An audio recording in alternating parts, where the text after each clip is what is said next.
নমস্কার বন্ধুরা, আমরা চলে এসেছি আবার একটা অন্য ফিল্ডে। এখানে যে পজিশনটা দেখলাম, দুটো জিএম একটা মাহিন্দ্রা দাঁড়িয়ে আছে। যেটা বলেছিলাম, এখানে স্প্রে করার সিস্টেমটা ধান কাটার, ধানটা যদি মনে করে চাষিরা ধান কাটবে তো স্প্রে করবে। স্প্রে করার 24 ঘন্টার মধ্যে ধানটা কাটতে হবে, কেন এই ধানটা পাকতে সময় লাগবে।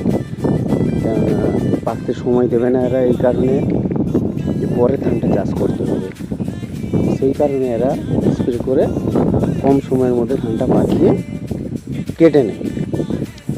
এদের একটা সিস্টেম আছে। আমি একটা চাষির সঙ্গে কথা বলেছিলাম। চাষি বলছে যে আমার ধরে নিন ধান নিয়ে যাওয়ার মতো বাড়িতে সিস্টেম সেরকম নেই।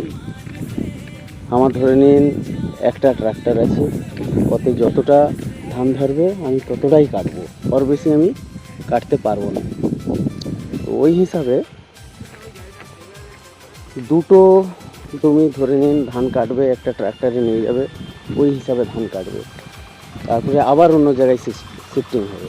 তো এইভাবে প্রচুরভাবে শিফটিং হচ্ছে, এতে কিন্তু কাজ ভালো হচ্ছে না। আপনাদের দেখিয়ে দিই যে এইরকমভাবে আরেকটা জমি কাটা হয়েছে। এখানে দুটো জমি ধান স্প্রে করেছিল, দুটো জমি ধান স্প্রে করার দুটো জমি ধান কেটে নিয়েছে, আবার অন্য জায়গায় মেশিনগুলো শিফটিং হয়েছে। তো এইভাবে এখানে কাজের সিস্টেম চলছে। তো এইভাবে তো কাজ হয় না। এরা অনেক কিছুই বলছে 200 ঘন্টা 400 ঘন্টা অনেক কাজ দেবে, কিন্তু আসলে অতটা কাজ দিতে পারবে না, কেননা মেশিন প্রচুর এসে গেছে। এইরকম এই একটা জমি আর ওই একটা জমি, দুটো জমি কাটলো, কেটে আবার অন্য জায়গায় শিফটিং হয়েছে।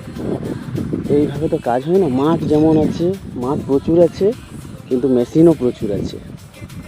এইরকম সিস্টেমে কাজ হচ্ছে বন্ধুরা, একটু সাবধানে আসবেন যদি ধান কাটতে আসেন, কেননা এই দুটো করে জমি স্প্রে করে ধান কাটছে, আবার অন্য জায়গায় গাড়ি শিফটিং করছে।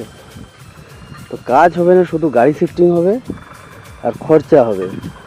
অতএব বন্ধুরা দেখে শুনে আসবেন, সাবধানে আসবেন, নিজের বুদ্ধিতে আসবেন, সাথে বন্ধুরা সাথে থাকবেন। নমস্কার।